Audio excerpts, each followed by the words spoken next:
Hello hello,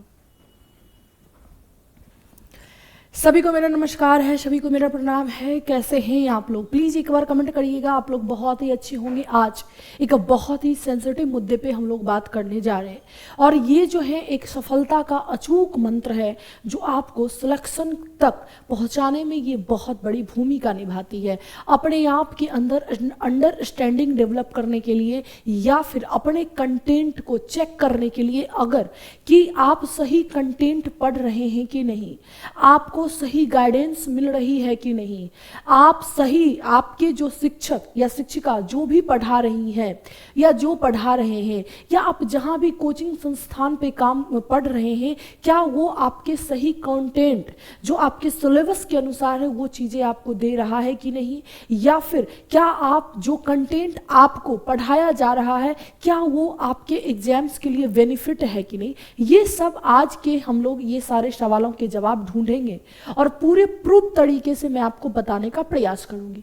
और मेरी आग्रह रहेगी कि हमारे जो भी बच्चे हमें देख रहे होंगे, जो भी हमारे ये वीडियो को देखेंगे, वो प्लीज एक दूसरे को सेशन को शेयर करें, ताकि जो एक स्टूडेंट जो अभी तक अंधविश्वास में रहते हैं या अंधा सिर्फ जो भी टीचर या जो भी फैकल्टी उसको कंटेंट दे दिया बस उसको पढ़ लेना है, बाकी एग्जाम्स में जाता है, क्वेश्चंस बनता नहीं, क्यों नहीं बनता है, इसके पीछे की जानकारी आज हम लोग हासिल करेंगे। तो सबसे पहले देखो कि आज हम लोग जो है एक चीजें यहाँ पे देखिए, यहाँ पे मैंने थंबनेल में लगाया है कि कैसे समझे पिछले वर्षों के प्रश्न को, PYQ ऐसे पढ़ो वरना पछताओगे। यह एक अचूक मंत्र है, मैं कहूं तो जिस प्रकार से ये एक अचूक मंत्र है, एक टॉनिक का काम आपको करेगी। चलिए, जो है कुछ बच्चे की मुझे हमें बिहार SI की तैयारी करने वाले बहुत सारे स्टूडेंट को ये भी नहीं पता है कि मैम PYQ क्यों पढ़ें, प्रीवियस ईयर क्यों पढ़ें, आखिर में इसका रेलेवेंट क्या है।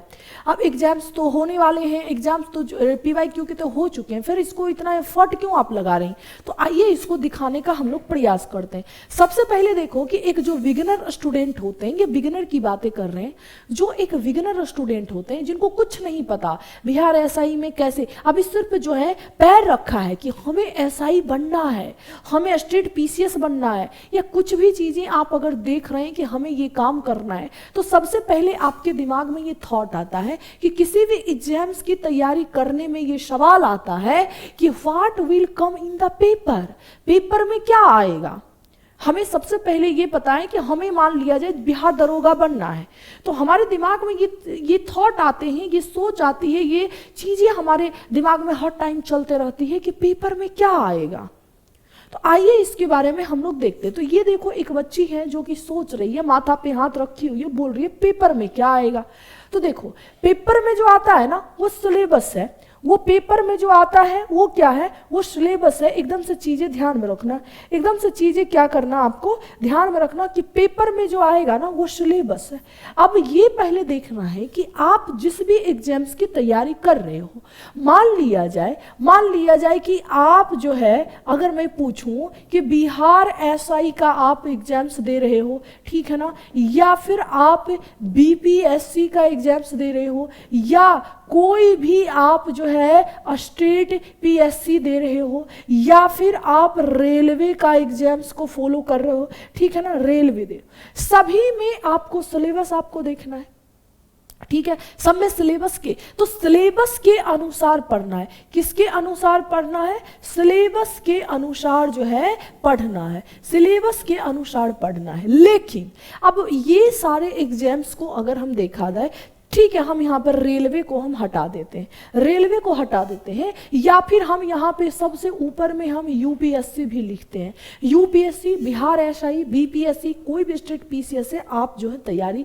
आप ये सारे एग्जाम्स होते हैं, इसमें अच्छे अच्छे पोस्ट होते हैं। अब यहाँ पे है कि इसके सिलेबस के अनुसार पढ़ना है। अब इसका जो सिलेबस है ना, इसमें भी आपको एक चीज है, ये अगर आप समझ गए ना तो आप समझ जाओ कि आपका 50% काम यहीं से हो जाएगा। मान लिया जाए कि आप सिलेबस में ये सारे जो एग्जाम्स हैं सब में आपको हिस्ट्री पूछा जाता है, सब में आपके हिस्ट्री रहते, सब में आपके जो है ज्योग्राफी रहते, सब में आपके जो है पॉलिटी रहते हैं, सब में आपके इकोनॉमिक होते हैं, इसमें भी आपके साइंस होते हैं, साइंस सब में, मतलब सिमिलर चीजें हैं। इसमें मान लिया जाए कि आपका करंट होता है, मान लिया जाए कि आपके स्टैटिक होते हैं, क्या होते हैं, स्टैटिक होते हैं, या फिर आप अगर बात करते हो क्या चीजें, ये सब जो भी चीजें हैं, जो भी आप एग्जाम्स में दे रहे हैं, चाहे हिस्ट्री हो, ज्योग्राफी हो, पॉलिटी हो, इकोनॉमी हो, साइंस हो, करंट हो, स्टैटिक हो, ये सब में, ये सारे एग्जाम्स में ये सारे सिलेबस होते हैं। लेकिन कहने का मतलब यह है कि यूपीएससी वाला भी हिस्ट्री पढ़ता है, बीपीएससी वाला भी हिस्ट्री पढ़ता है, बिहार एसआई वाला भी हिस्ट्री पढ़ता है, तो तीनों में डिफरेंट क्या है ये कौन बताएगा? आप अगर सिलेबस का देखोगे तो सब में लिखा हुआ रहेगा कि हमें जो 18वीं सदी का भारत का इतिहास पढ़ना है। बिहार एसआई में भी आप देखोगे तो उसमें भी प्राचीन इतिहास, उसमें भी सिंधु घाटी सभ्यता पढ़ना है। आप अगर स्टेट पीसीएस का देखोगे तो उसमें भी सिंधु घाटी सभ्यता पढ़ना है। आप अगर यूपीएससी को देखोगे तो उसमें भी सिंधु घाटी सभ्यता पढ़ना है। सब में सेम चीजें, सेम टॉपिक, सेम सिलेबस है। तो आखिर में अंतर क्या है, ये अंतर कौन दिखाएगा? सबसे बड़ा मैटर ये आता है। तो समझ लो कि ये सब सिलेबस तो सब में ये सारे सब्जेक्ट्स रहते हैं, लेकिन किस एग्जाम्स में किस तरीके के क्वेश्चन पूछे जाते हैं, किस तरीके के क्वेश्चंस पूछे जाते हैं, किस तरीके के क्वेश्चंस पूछे जाते हैं, वो कौन बताएगा? तो वो आपके PYQ बताएंगे। वो कौन बताएंगे? PYQ। यानी कि PYQ से हमें पता चलता है कि पिछले जो यूपीएससी के एग्जाम्स हुए हैं उसमें क्या पैटर्न है, बीपीएससी के जो एग्जाम्स हुए उसके क्वेश्चंस पूछने के क्या पैटर्न है, एसआई के जो एग्जाम्स हुए हैं पिछले उसमें क्या पूछने के पैटर्न है, PYQ आपको ये बताता है। सिर्फ ऐसा नहीं कि हिस्ट्री हम पढ़ लिए और हमसे एग्जाम से निकल जाएगा। भाई साहब नहीं निकलेगा, मेरी बहन नहीं निकलेगा, मेरे भाई नहीं निकलेगा। आपको पैटर्न को समझना है, और ये पैटर्न को समझने के लिए जो भी बिगिनर स्टूडेंट होते हैं उसके लिए PYQ अचूक मंत्र है। इसीलिए हमने लिखा अचूक मंत्र। क्या चीजें? इसको लिखा मैंने अचूक मंत्र। आप अगर यूपीएससी की तैयारी कर रहे हो, यूपीएससी का PYQ समझो और उसके पैटर्न के हिसाब से आप जो है क्या करो, तो आप उसके हिसाब से आप उतने डेप्थ में जाके अध्ययन करो। आप अगर बीपीएससी का एग्जाम्स दे रहे हो तो बीपीएससी के हिस्ट्री अगर पढ़ रहे हैं तो हिस्ट्री से संबंधित PYQ पढ़ेंगे, और कितने डेप्थ में क्वेश्चन पूछा जा रहा है उतने डेप्थ में जाके अध्ययन करेंगे।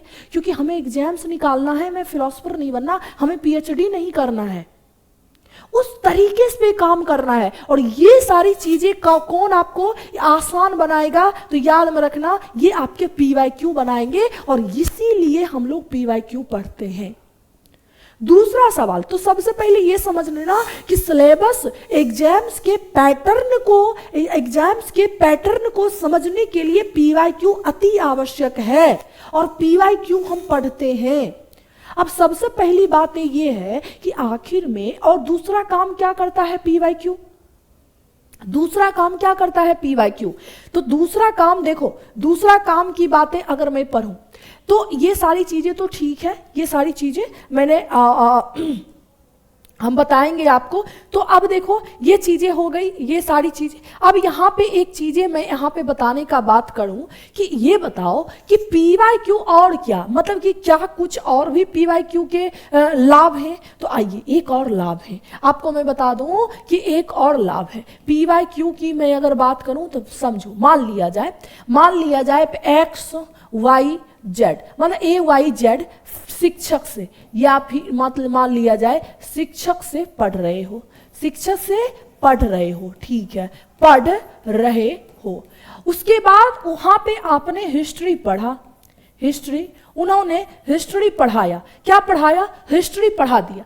कोई XYZ जो भी टीचर है उसने हिस्ट्री का आपको जो है कंटेंट जो है पढ़ाना स्टार्ट किया। पढ़ाना क्या क्या शुरू किया। ठीक है, तो ये भी चीजें आपको ध्यान में रखना। शुरू किया। अब हिस्ट्री में उन्होंने क्या किया? इंडस वैली सिविलाइजेशन को पढ़ाया। क्या पढ़ाया? इंडस वैली सिविलाइजेशन को पढ़ाया।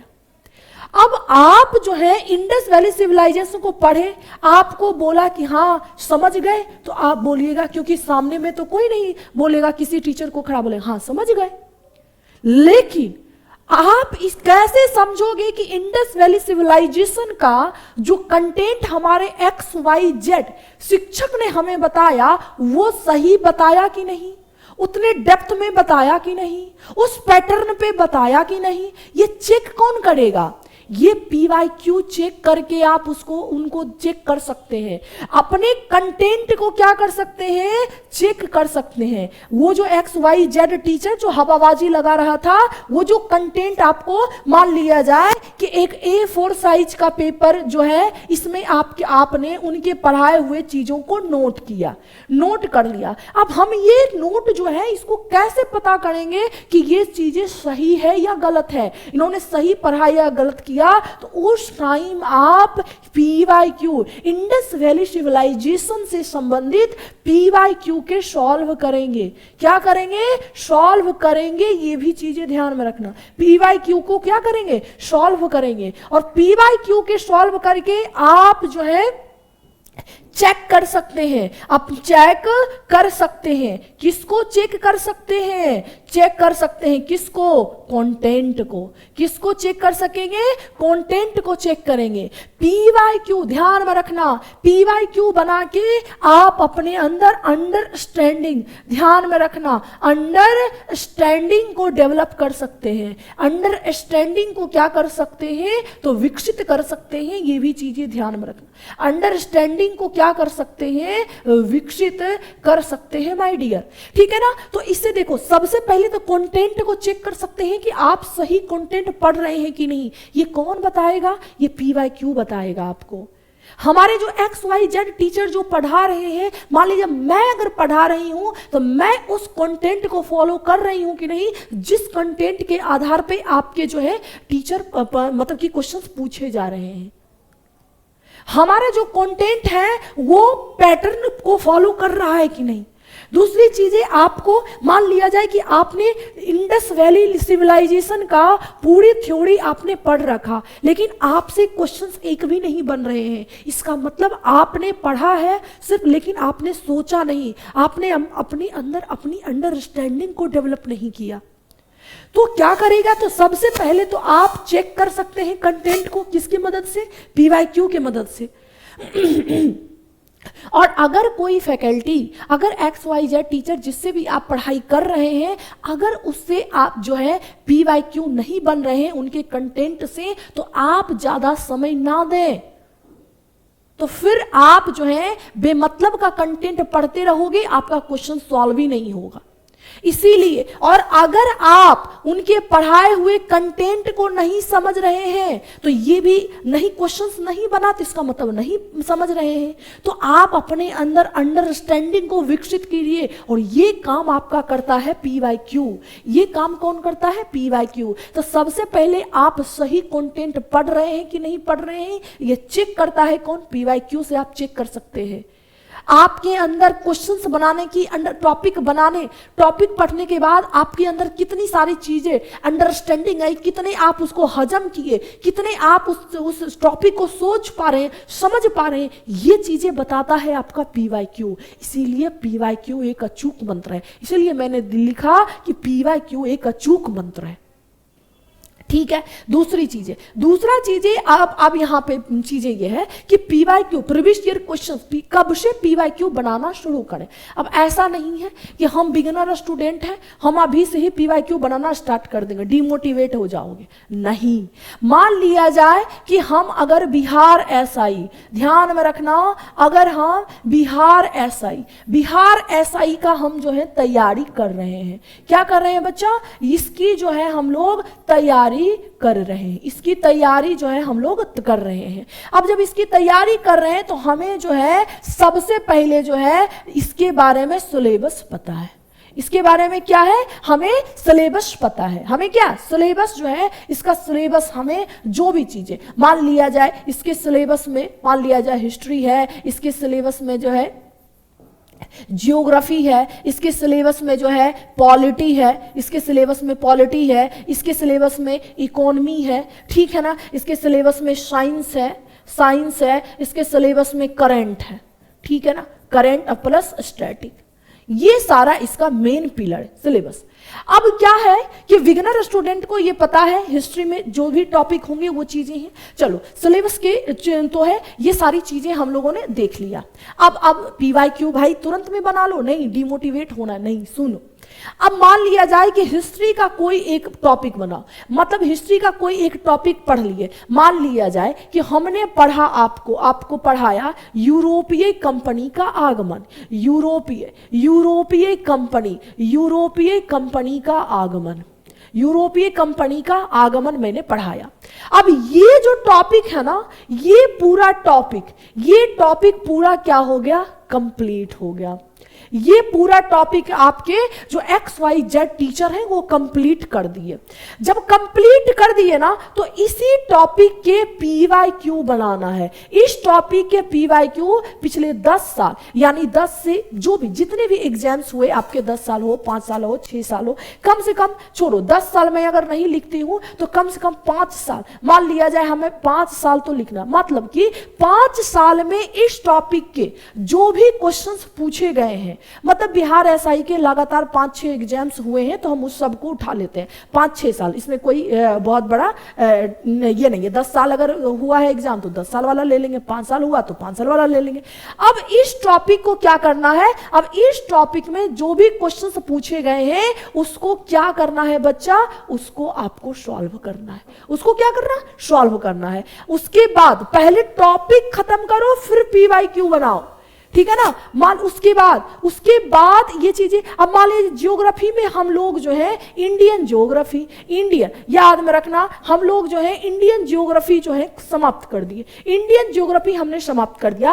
अब इसके जो है हम लोग PYQ लगाएंगे। इसमें पता चल जाएगा कि आपकी, अब समझ में आ जाएगा कि आपकी अंडरस्टैंडिंग जो है टॉपिक को लेके हुई कि नहीं। अगर अंडरस्टैंडिंग सही रहेगी तो आप जो है क्वेश्चंस को बना लोगे, ठीक है ना। दूसरी चीज है, आप इसमें कंटेंट अगर सही बताए होंगे तो आपका कंटेंट भी चेक हो जाएगा। तो ये दोनों चीज ये स्टूडेंट करता है बाबू, ये दायित्व है कि ये स्टूडेंट करे, और अगर स्टूडेंट करेगा ना तो कभी भी उन्हें असफलता नहीं मिलेगी, ठीक है। तो ये भी चीजें आपको ध्यान में रखना। अब यहां पे दूसरी चीजें, अब अगर मैं बात करूं कि लास्ट में, ये तो PYQ टॉपिक वाइज बनाना है, ये चीजें ध्यान में रखना। लास्ट में जो आपके याद में रखना, जब आपके एग्जाम में 10 दिन बचेंगे, ध्यान में रखना, जब आपके एग्जाम्स में जब 10 दिन बचेंगे, 10 दिन, जब एग्जाम देने में एग्जाम्स में जब 10 दिन बचेंगे, ठीक है ना, बचेंगे, जब 10 दिन बचेंगे तो कोई भी मॉक नहीं लगाना। ये सब गलत बातें हैं, कोई भी मॉक नहीं लगाना, किसी का भी पैसा नहीं लगाना है, कोई भी मॉक नहीं लगाना। क्या करना, सिर्फ आप PYQ लगाओ, सिर्फ PYQ लगाओ। PYQ लगाने से क्या होता है कि आप उस माहौल में, आप उस जो भी माहौल है उस माहौल का क्वेश्चन सॉल्व करते हो। सिर्फ जो है PYQ लगाना, सॉल्व करो, सिर्फ उस माहौल का क्वेश्चन जो है सॉल्व करो जो पिछले 10 साल में, जो पिछले 5 साल में पूछ रहे हैं, और आप ऐसा फील करो कि हम जो है एग्जाम्स दे रहे हैं। क्योंकि आपको पता होगा कि ये PYQ है और यही PYQ एग्जाम्स में पूछे गए हैं, तो आपके दिमाग में 10 दिन पहले से वो इमेज बनेगा कि इसी टाइप से क्वेश्चंस पूछे जाएंगे, इसी टाइप से क्वेश्चन पूछे जाएंगे, इसी टाइप से क्वेश्चन पूछे जाएंगे। क्योंकि आज से पहले जो भी एग्जाम्स की, मान लीजिए बिहार SI में जो PYQ पूछे जाते थे वही क्वेश्चन पूछे गए, और अगर हमारी अंडरस्टैंडिंग, अगर हमसे ये क्वेश्चंस बन जा रहे हैं, इसका मतलब प्रेजेंट में जो हम जाएंगे, कोई भी डेट में एग्जाम्स हो, 10 दिन बाद जो एग्जाम्स देने जाएंगे उसमें हम 100% करके आएंगे। आपकी अंडरस्टैंडिंग पिक पे रहेगी। और जब आपका कॉन्फिडेंस लेवल हाई रहेगा, जब आपका कॉन्फिडेंस लेवल हाई रहेगा, अंडरस्टैंडिंग पूरी हाई रहेगी, तो आप फतह करके आओगे। यही हमारा जो है आपको इसको लेके एक सेशन मूल मंत्र था। आप ये सारी मैंने जो भी चीजें बताया सिर्फ PYQ, इसको एकदम से ध्यान में रखना। एग्जाम्स के 10 दिन जब बचेंगे तो सिर्फ PYQ लगाना है, किसी का मॉक वॉक नहीं देना, सब अलग बातें हैं। सिर्फ PYQ लगाओ और उसको अंडरस्टैंडिंग डेवलप करो। और उसके बाद जब आपके थॉट आने लगेंगे कि मैं जब PYQ सॉल्व करूं, मेरा तो एग्जाम्स में तो हम यूं बनाएंगे, ठीक है ना, यूं बनाएंगे। और जब ये कॉन्फिडेंस आपका लेवल जब हाई रहेगा ना, यकीन मानो क्वेश्चंस में आपके 100 में आप 90 क्वेश्चंस बना के लाओगे, ठीक है। तो ये चीजें आज की हमारी ये इंफॉर्मेशन रही। बताना कैसा लगा हमारा ये ट्रिक। हमने इस चीजें को फिल किया, हम लोगों ने बहुत सारा संशोधन किया, बहुत सारे सोचे समझे, इस चीजें पे हमने मंथन किया, तब जाके ये हम वीडियो आपको बनाने के लिए आए हैं। तब तक के लिए बहुत बहुत शुक्रिया। अगर आपके लिए और भी यूजफुल होगा तो प्लीज एक बार इसको सेशन को शेयर करिएगा, लाइक करिएगा। कैसा लगा ये अचूक मंत्र, और बताना कि क्या ये सच में अचूक मंत्र है ना। आगे जो हम लोग वीडियो बनाएंगे वो हम लोग बनाएंगे NCERT और SCERT पे, इसके इंपॉर्टेंस के बारे में हम लोग देखें, ठीक है ना। तो ये भी चीजें ध्यान में रखना। तो आज सिर्फ PYQ के बारे में था। तब तक के लिए बहुत बहुत शुक्रिया, धन्यवाद।